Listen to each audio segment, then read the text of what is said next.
SmartCustomer Spotlight podcast. It's where we invite industry experts to join us in shedding light on today's business landscape and elevating your brand. I'm Sybil Chan from SiteJabber, and today's special guest is Rory Knighton. Rory has a ton of experience and insights on not just video production, but also how it ties into growth-minded businesses who want to stay competitive and make an impact with their marketing. Rory, it's great to have you here. Thanks for joining us. Thank you. It's lovely to be here. So, yeah, let's dive in. Tell us a bit about you and your business, how you got started, what you do, things like that. Sure. I'll give you the very short, quick overview. So I ran a marketing agency, a creative marketing agency for about 8 years. But my passion and focus was always film because I went to film school and studied film. And I'd always try and shoe in film production to any marketing campaign we were doing. And the business just became film production. So we evolved it into purely doing film production. And that's what we specialize in now, which is everything from pre-production to post-production, all the fun stuff like location scouting, costume design. And we do it for some really fun, big, huge brands, billion-dollar brands, but we also do it with the smaller SMBs as well. So it gives us a good sort of scope to work on all sorts of fun things like commercials, all the way up to sort of big short films or documentaries, as well as some of the slightly more boring stuff. I hope I'm allowed to say that, the corporate videos and things like that. But it's a fun mix. That's great. What do you think is your favorite part of it, would you say? I think the creative part of coming up with campaigns and ideas and then seeing actors or seeing your client act out those ideas is so rewarding, seeing that visualization happen. And then when you can pull it all together in the edit suite and create something that everybody enjoys and then goes on to have great success for that business or for that client, it's so rewarding. Mm-hmm. Yeah, I can really imagine. I guess you're one of those very lucky people who are pairing their passion with what you do. Is this something you started from the bottom up? Have you always just been involved in growing this business and expanding it to reaching all these huge companies now? Sure. So, I mean, I started out a very long time ago as an actor, and then I went to film school. And when I lost my youthful looks, I went into marketing, which sounds a little bit lame, but my second interest was brands and products and how to create products. So I worked with lots Mm-hmm. of different brands, mainly in the food and drink space, creating marketing campaigns around them and brand identities around them. And that's always been very fun for me. I also launched my own drinks brand to much fanfare. Didn't go so well. I didn't realize when you ordered 20,000 bottles what that looks like. I ordered this huge truck full of bottles of this functional drink that I had to sell, and that was a very stressful 12 months tearing your hair out when you've got an expiry date. So I decided I didn't want to be selling products like that. So I moved into much more film focus and telling stories. That's something that I've always enjoyed doing, whether it was being Mm-hmm. an actor, whether it was working in marketing and branding, was telling stories. Again, it sounds a little bit lame, but I really enjoy telling stories.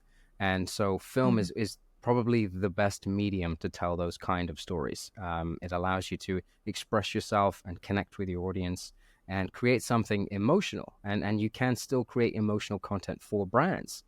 Whether it's a corporate video or whether it's a commercial for a new sportswear brand, you can touch on those emotional notes. And that's something that's really fun and enjoyable for me.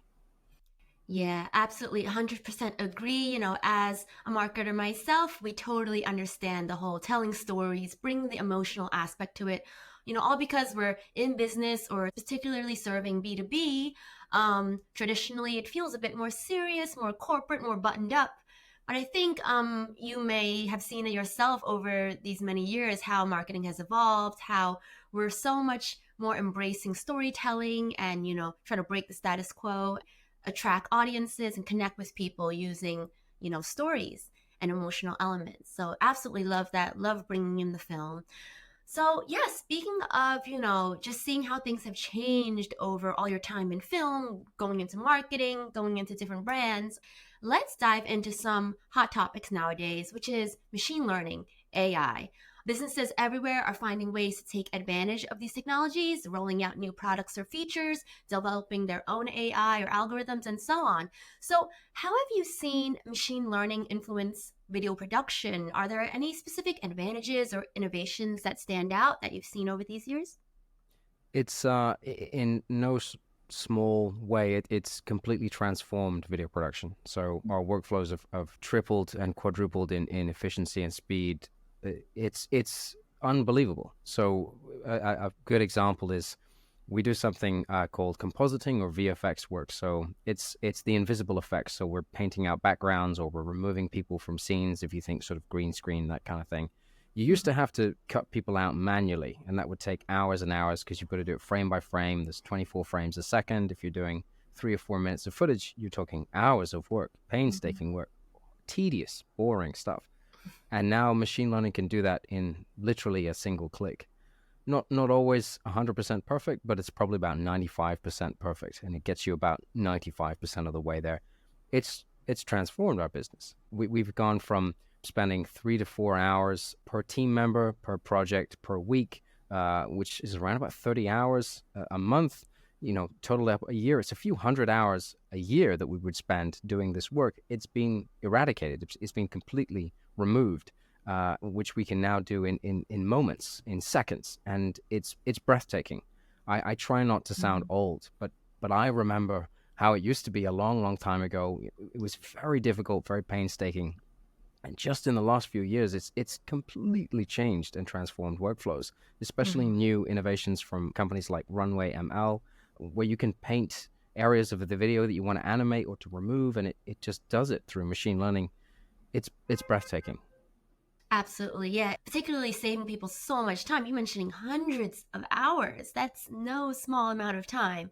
And it lets us, focus more on going back to the stories, to the human elements. We can focus more on creativity, and then let the machines, let the AI take care of the tedious things. So, now on the flip side, are there any challenges or concerns that you've seen related to machine learning or AI? It's very difficult to keep up. It's very, very hard to stay current and stay on top of everything because it's changing so fast. And the sort of caveat to it all is because it's reduced the barrier to entry, we have a lot more people thinking, well, we don't need to hire production agencies. We can just do this ourselves. And to a certain extent, that is true. Many, many things that we would have done before for clients and we would have charged for clients is gone. It's not necessary. So it's a two-sided coin.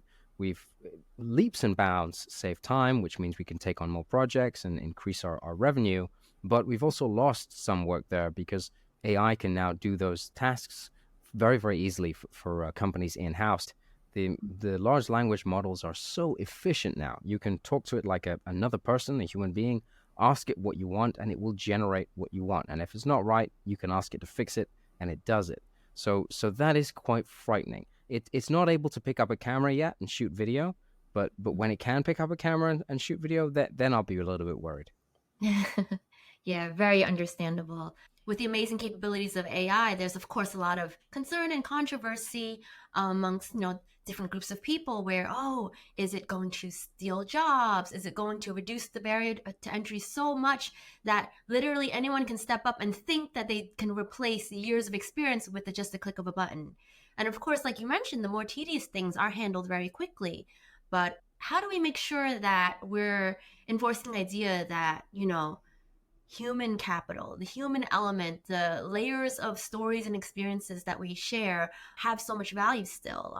How do you think businesses should, navigate that sort of quagmire, so to speak? Sure, it's very difficult. I think the key is that it's important to use these tools and not be afraid of them, because quite frankly, if you're not using these tools, your competitors are. If you're not understanding how it's working and incorporating it into your business in some way, you're going to get left behind.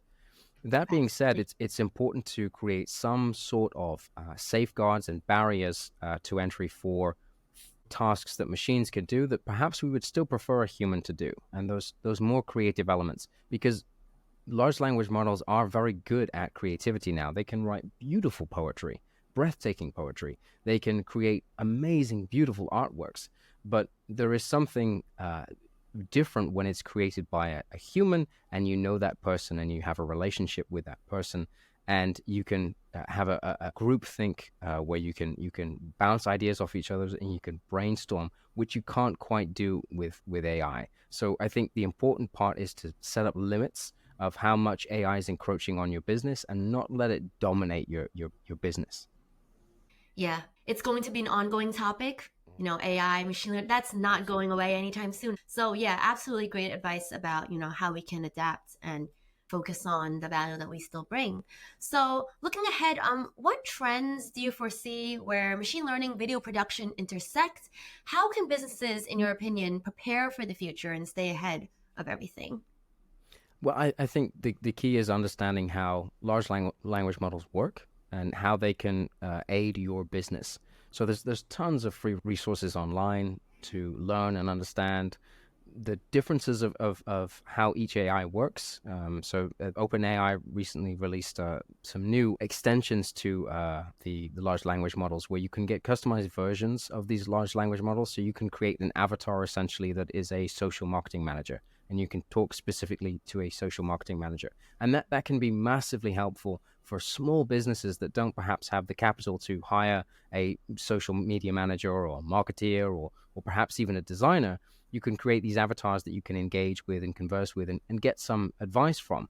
The caveat being you always have to check the advice and make sure it's 100% accurate. They have these things called hallucinations where they give, frankly, false information. So it's not always 100% Mhm. accurate, but it's certainly hugely beneficial for small businesses where you can almost create a mini team and bounce ideas off these AI chatbots and get new inputs and insights that you wouldn't necessarily have without having that availability.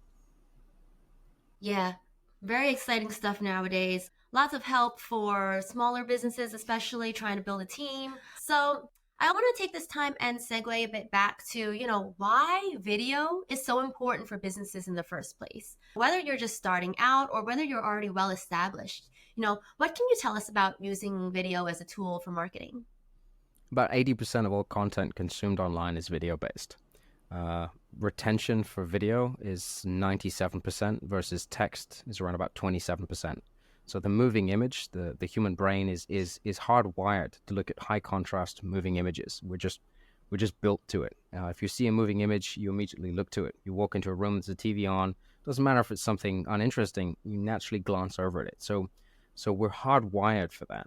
So video is always going to outcompete a print ad or a text ad. That doesn't mean that those things are irrelevant or useless. They absolutely have their place. But video really should be at the forefront of any kind of marketing campaigns that you're creating, especially when we look at the consumption on these apps. People are spending huge amounts of time on these social apps like Instagram, like TikTok, like YouTube Shorts, and that's video based. And we connect very quickly with video. The difficulty a lot of brands have is we're so used to thinking still from the legacy period of 30-second ads. We need a 30-second ad. We need a 60-second ad. It's very difficult to move from that to go, okay, we need a 10-second ad. We need a 6-second ad. We need a 2-second ad. How does Mm-hmm. that work? How does that fit in? Lots of brands have figured out that it's very easy to incorporate user generated content rather than going after big influencers. You get your audience or your champions of your brand and you bring them on board and you get them to create content for you, which has the sort of authenticity factor where you get people that are fans of your brand talking about your brand through video content. There are many, many different ways to disseminate what types of video to do, whether you're going to do a traditional ad or you're going to do some sort of testimonial. You can, I hate the turn of phrase, but it's many different ways to skin the cat. There's lots of different things that we can do with video. It's so, so powerful. And coming very, very soon, we've got VR and augmented reality that can absolutely play a part. And they're becoming less and less of a gimmick and more integral to your video production marketing. Absolutely. I know a lot of people are thinking, oh, the trend is everyone's attention spans are getting shorter and shorter. You need to hook people. And the first, it was 10 seconds, 5 seconds, 3 seconds. It just keeps lowering. And, there's so much content out there competing for our attention. Um, yeah, I love the point about the moving image. It just hooks us. I guess it activates something in our lizard brains where we just have to look at it. But I guess therein is the bigger challenge. Once we hook that attention, how do we keep it? So yeah, any advice on how to fully leverage the power of video? How do we, get people to watch things? How do we influence people's behavior and thoughts by using video? Stories. It always comes back to stories. Great storytelling will always beat out because yes, attention spans are dipping. Yes, it's important to get that hook to build and design for retention. That's absolutely important. But you still get people that will binge 12 hours on Netflix watching a series. You get Mm-hmm. the same people that will be doom scrolling on TikTok. I hate that, the scrolling, just stuck on the scrolling. Mm-hmm. Those some same people will be on Netflix watching, some binge series that's 45 minutes an episode. They'll go next, next, next. So it's about the medium, it's about expectation, and it's about what stories are you trying to tell? Can we tell the story that we're trying to tell does it work best in short form content, or does it work best in long form content? And that's the great thing about long form content is you can take your long form content like this, like a podcast, and we could splice it up into smaller subsections of content. So 10 seconds or 5 seconds or 30-second pieces of content. We film one podcast and then we have maybe 10, 15 different pieces of content. So that's forming a dual purpose for us. So it's about what kind of message are we trying to convey, and understanding before you hit record, before you do anything, is what is the course of action that we want the person viewing the video to take. And once you establish what action you want them to take, then you're going to be able to understand which platform would be most suitable to host that video on. Do we want them to click to buy? Do we want them to click to learn more? Do we want them to just have some brand awareness? So it's taking all those factors into account before you do anything. 100% agreed. Yeah. And that's kind of a universal strategy and take on it. Whether a business has no budget or millions of dollars of campaign budget, the stories are really, really what matters and what gets people to pay attention and to keep watching and make some kind of change. Yeah, technology is never going to change the fact that people like listening to stories and watching stories. Stories are always going to be here. It's how for 500,000 years we've transferred information to one another. It's an auditory history that we've passed on to generations. People love stories. Everybody loves a nighttime ghost story. Everybody loves a fun, silly story that their friend experienced. Everybody wants to hear a story. And as long as we can tell those stories, whatever the medium, it doesn't matter. It's about creating those impactful, connective stories. And that's something that we try and work with brands a lot, because many brands will just say, here's our product, buy our product. And we have to try and build a story around that. Why do you care? Why is it interesting? It's not just about the benefits. Who are the people behind the product? Why should they care? Why is it important? So it's about telling, I hate to use the word, it's so overused, but authentic stories that connect with your audience. Yeah. Overused, but maybe for a reason, because that is perhaps the best way to explain it. I love what you mentioned before as well about user generated content. Instead of just fully relying on a nicely done studio in-house setup, or throwing tons of money into the most perfect imagery, most perfect creative, sometimes you really just have to go out there and get your users to create content and just bring that extra authenticity, the authenticity that can only happen when someone who knows your product, knows you, and loves what they got from you can share. At Jabio, that's what we do. At SiteJabber, we want to elevate user-generated stories. We want to amplify those type of voices, get people's reviews and testimonials. And for brands, like, it's a great way to have that authentic content come in. Absolutely. I think it should form part of any brand or company's marketing arsenal is user-generated content connecting with your user base. Obviously, for some brands, it works better than others, depending on your product. If you're selling luxury products, user-generated content tends not to work so well. But if you're a SaaS solution or you're a food and drink brand, it works extremely well. Less so if you're selling a $100,000 car or $50,000 watches, or your Apple, less so. But if you're anything else, it tends to work pretty well. Mm-hmm. Is there any specific reasons that it works best for those verticals or industries? Yeah, it's difficult to get a lot of people to come on board with very expensive products. very, very high ticket items. It's difficult to get buy-in, excuse the pun, it's difficult to get buy-in from large audiences who can't relate to an item that's out of their price range, and they're not in the market for it. We do this a lot with food and drink brands. We'll help them create, or should I say, curate user-generated content around a specific new launch that they're doing that anybody can go out and buy. Something that's a couple of dollars. It's very easy. It's accessible. There's no real large barrier to entry, and it allows people to look at the product and see the product and understand it. If you're very protective and careful about your brand, perhaps someone like Cartier or, again, Apple, you will want to control absolutely every element of your brand positioning and how your brand is looked at and addressed. You may want to approach influencers where you can give them very specific guidelines on how to present your product and your brand. That's when you really don't want to do large-scale user-generated content. Whereas when you're doing something like selling a breakfast cereal or a protein drink or something like that, the more people you can get it in their hands, the more people talking about it, that works to you, that works to your benefit. So that's especially useful for challenger brands or small to medium-sized brands. It works incredibly well. Mm-hmm. Mm-hmm. Yeah, I think it's very common to see smaller brands like that, food and beverage, or say mass market, e-commerce, lower mid-end fashion. You always see, say, beauty gurus featuring products. What about more B2B business? You mentioned SaaS. What about other business-oriented products or services? How can they use this content?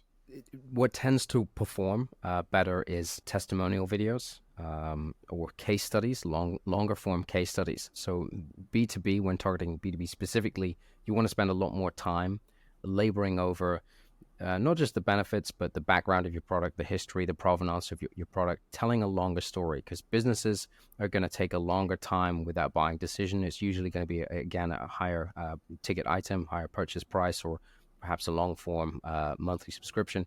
You're going to want to tell stories, and that's where you would want to lean away from the user generated content, and you would want to start curating some types of testimonial stories where you send out a film crew to go and film them in their offices, interview them, ask them how has it helped their business, show examples of improvements, some stats and numbers. That's when a very different type of video content positioning works incredibly well for B2B. You still can absolutely do user-generated content for B2B, but it tends to not work as well or not be as dynamic, perhaps, for B2B. Mm-hmm. So yeah, there's definitely value in all different types of video for all different types of businesses, B2B, B2C, small to large enterprise. Definitely tons of applications for video. So how about we get some, say, nitty gritty practical advice? So for businesses that want to handle video production in-house, how should that process look like? What do they do to get started? Sure. What can you share there? Sure. So there's a few different ways to tackle it. Again, it depends on your resources and the amount of budget you have set aside for it. If we take a very, very low end example, you will need to find one member of staff who is slightly technically enabled. They don't have to be a wizard or anything like that, but they just have to be able to manage and hold a phone. It can be a phone. It doesn't have to be a digital camera or DSLR or a cinema camera, anything like that. Again, depends on your budget. And what tends to work well, we go into businesses and we help them set up small studios that they can have. And the studio can be as simple as a white wall, a white background. We try and encourage them to make it a little bit more creative and have some sort of foliage in there or something that's a little bit of life. But what tends to work well is to get everybody comfortable being on camera who's going to be on camera. Now, not everyone is good on camera. Some people shouldn't be on camera. It's a little bit of a mean thing to say, but some people don't come across very well on camera. They might have fantastic things and content that they can tell you, but it doesn't come across great on camera. So it's important to pick a person who's going to represent your business that is very charismatic. Mm-hmm. What's really important about filming is getting somebody comfortable on camera, finding natural light sources. You don't have to spend lots of money on big expensive lights or anything like that, but some natural light and ideally some sort of microphone, whether it's a wireless Rode microphone that you can connect. They're about $100, and you can connect that into your phone. You're going to get a much better sound quality. And really, it depends on what your objectives are with these videos. So what are you trying to do? Are you trying to inform your audience a bit more about your business? What tends to work really well for B2B and things like that is behind the scenes content. So creating videos about what your day-to-day office work is like, how things work, how a platform, if it's SaaS, works behind the scenes, who's the lead developer there, could we talk to him, could we see him? And that gives people confidence in your brand and your product and your service and what you're doing by giving them a sort of a sneak peek behind the scenes of what they're doing. So start off very slow, very inexpensively, and see how it goes, see if you like it, because you might not like it and you might not have the capacity to do it in-house. You might have somebody on your team that can only spend maybe an hour or two a month doing it, and it might not be worth it. It might make more sense, again, if you have the budget to outsource it. But start slow, see how you go, and if you enjoy it and it's getting good engagement, then you can upgrade your studio a little bit more. You can set aside a specific space. You can start creating content. You can ask ChatGPT or any other large language model for tips and advice on this, and they'll walk you through some good starting points to get going. But I would always say start off small when you're doing it in-house. Yeah, that absolutely makes sense. I think many businesses may end up falling into a trap, so to speak, where you want to create the most amazing cinematographic quality, gorgeous production, and then you throw tons of money into your equipment. You want to get amazing talent, or you grab every lighting setup and the fanciest camera and everything, and then they say go forth and create amazing video. And unfortunately, it's not just about the equipment. It's again about the creative, the people. Some people are better on camera than others, and just kind of those like soft skills, so to speak. So yeah, kind of just to recap or reiterate, what should businesses actually prioritize and focus on to have that balance of quality production, but also something worth sharing? Again, it goes back to finding a good story. Because even if it's shot on an older iPhone, it doesn't look that great. If the story is good, if it's engaging and it's told by an engaging, charismatic person, that's going to be much more worthwhile than spending $20,000 on the latest and greatest camera gear and lights if you don't have anything to say, if your story isn't interesting or compelling. Sadly, lots of brands fall into the trap of sort of navel gazing and talk about how great they are and we do everything better than our competitors. It's very difficult to connect with that content. If you watch any kind of Nike commercial or Nike ads, they'll always be talking about the experience you get when you wear their trainers. It'll always about the lifestyle. It's always about the experience and the feeling, rather than these trainers are made from whatever plastic and recycled. That's not interesting. They're going to create stories around their content. So yes, it's beautifully lit, it's beautifully shot, but the stories themselves are very compelling. That's the key, I think. So how do people get good at telling stories, would you say? Like, is that a trainable skill? Is that something that some people are better at than others? Like, how can we improve storytelling? It's 100% a skill that you can definitely get better at. Some people are naturally very good storytellers. Some people just have a knack for it. I'm sure you've met people in your life that tell a great story and you always want to hear a story from them. Mm-hmm. But it's certainly something you can improve upon and improve your skills. I think the key with telling great stories is trying to put yourself in somebody else's shoes and say, would they find this interesting? Going back to the navel gazing thing, a lot of businesses and brands just get so stuck in their own verbiage, their own vernacular of their business, that they forget that most people don't know what they're talking about. So we'll work with some very obscure brands. So we work with laser technology companies, and they'll come at you with all this jargon, and the end user buyer isn't even going to have any understanding about what any of that means. But the key is to try and find a way to convey that message, whether it's metaphorically, whether it's through case studies, whatever it is. It's to try and find a human way of expressing your story and connecting with your audience. And there's a few different ways to level up those skills. There's card games you can buy. So we used to do workshops. This is quite a while ago now, but we used to do workshops where we would come in and we would play games with the team and help them get better at telling stories. We would pass an object around the table and they would have to tell you 5 things about that object. And as people get more relaxed and more comfortable, they're happier to divulge more information, get a bit more creative. Also, Lego. is really, really good. Building blocks and Lego together is really helpful to come up with creative ideas and stories. It's very kinesthetic. It's very visceral. It's very real. So things like that really, really help. And of course, you've got the classic brainstorming, like putting up a big whiteboard and throwing 1,000 ideas at the board, and no idea is a bad idea.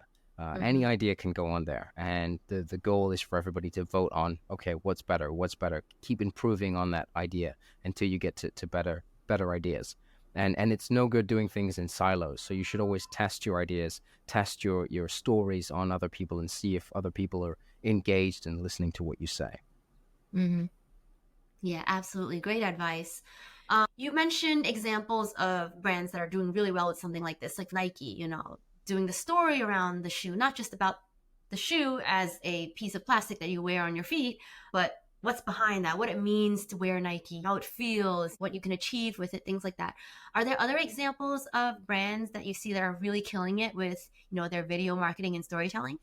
Yeah, I mean, there are so many brands that it depends on what your company tone of voice is and how you want to position yourself. Unfortunately, every brand I speak to says, "Oh, we're the Apple of X, we're the IBM of whatever." They liken themselves to other brands, and they find it very difficult to have their own brand identity or understanding. Of course, everybody wants to be like Apple or Nike, but the reality is you're not, and you're probably never going to be. So the key is to try and understand what is your brand, what is your tone of voice, and how do you want to speak to your customer. One of my favorite all-time examples is the Dollar Shave Club. When they came out with their ridiculous ads, the guy is walking, the camera's following him, and there's crazy things happening in the background. There's explosions. There's a bear at some point running across the screen. That works for them because they're a silly, fun brand. They were selling a relatively inexpensive product, and it caught your attention, and you were engaged, and you were switched on. Now, that style of marketing doesn't necessarily work for every brand. So it's really important to understand what your tone of voice is. And I think a lot of brands really struggle with that. They struggle with finding that balance of silly and quirky, but also serious. How should we speak to our customers? The key thing to remember is we're all human beings, whether it's B2B, B2C, large corporations to small corporations. We're all interacting with other human beings. And again, it goes back to compelling stories. How can you tell compelling stories, ideally in a fun, inventive way with a little bit of humor? It's always important to put some humor, because humor is life. Laughter is life. And so if you can inject some humor into your brand, you're going to do well. You're going to break through. And again, humor is a little bit subjective, so that's a slightly tricky one to get right. It takes lots of trial and error to go through finding what works for your brand, because what you can't, unfortunately, just take somebody else's content and stick it on yours and hope it will work. It just doesn't work that way. You get lots of brands that chase after viral content. They'll see a viral video or a viral trend, and they'll try and apply that to their brand. Sometimes it works, but most of the time it doesn't work. So it's teasing out that essence of your brand and really distilling down what makes your brand different or what makes your brand unique. Whether you're selling paper or you're selling laser technology or you're selling life extension, whatever it is, understanding who you are as a brand is so important. Fully 100% agree. It all comes back to storytelling, defining your brand through those stories. That's how we form those connections and how we elevate a simple product or service that multiple competitors may be offering, how we elevate that into something that people are like, that's the one I want. That's the one that's right for me. That's the one that's right for my business. So we did talk about what great examples of video are, or brands that are doing it great. So what if we flipped it a little bit? What do you hate to see? Any crash and burns recently? You don't have to name a specific name, or anything terrible out there that you've seen, and what can we learn from them? Yeah, I would say probably the bandwagoning. So jumping on a trend. A lot of brands do because it's Pride Month. We're going to talk about we're all about Pride, and then they forget about it in the next month. Or because now it's Black Friday. We're doing a sale. Yay! There's nothing different or unique about what you're doing. You're just jumping on the next thing, and every brand falls for this. Even some of the biggest brands fall for it. One of my favorite things to do is to look through my emails when it's like Black Friday and look at the unoriginal, uncreative subject lines that they'll send me. They're all just word for word the same. None of them are engaging or unique in any way. And again, it comes back to not knowing who you're talking to and not knowing who you are as a brand. And so getting out of your own way is really, really important. Not taking your brand too seriously. A lot of people, a lot of brands, I should say, fall foul to our brand is everything. It's so important. It's so meaningful. The reality is most people don't even know your brand exists. Most people don't even care about your brand. So especially if you're a smaller brand or even a medium-sized business, fail fast and just keep moving on. Just try new things. Keep iterating. If you want to cut through the noise, and there's so much noise online today, especially with video content, you have to try something different. You have to do something new. You can't just do the same old, same old. And again, it comes back to, if you're going to start doing video production in your business, try and do it differently. Try and do something a little bit more creative. There's some great brands out there. There's a marketing agency called Knowlton. And what they do is they create these silly comedy sketches, and they don't take themselves seriously. They got wigs on. You got the director of marketing with a ridiculous wig on, pretending to be some sort of avatar, doing really, really silly things. And it works well because it's funny and you engage with it. And they understand that their brand essence is humor and silliness, because they create these silly campaigns for other brands. And so if you're a brand watching that, you'll want them to help you make a piece of content like that. So don't be afraid to fail, and don't be afraid to do something edgy. Don't worry if you put a piece of content out there and it doesn't work. I know a lot of brands are worried about cancel culture or saying the wrong thing or doing the wrong step. As long as it isn't outrageous and ridiculous, take a vote in the office and say, what does everybody think about this? Should we give this a go? Should we give it a try? Because it's great to pick up a camera and try something, but if it's not different, if it's not original, and it's just drab and boring, then you are really wasting your time. Try and do it from a fresh perspective. If you have a thought about or an idea about something that's a little bit different, try it, see if it works. Yeah, great point about sometimes you just have to try things and not be afraid to fail.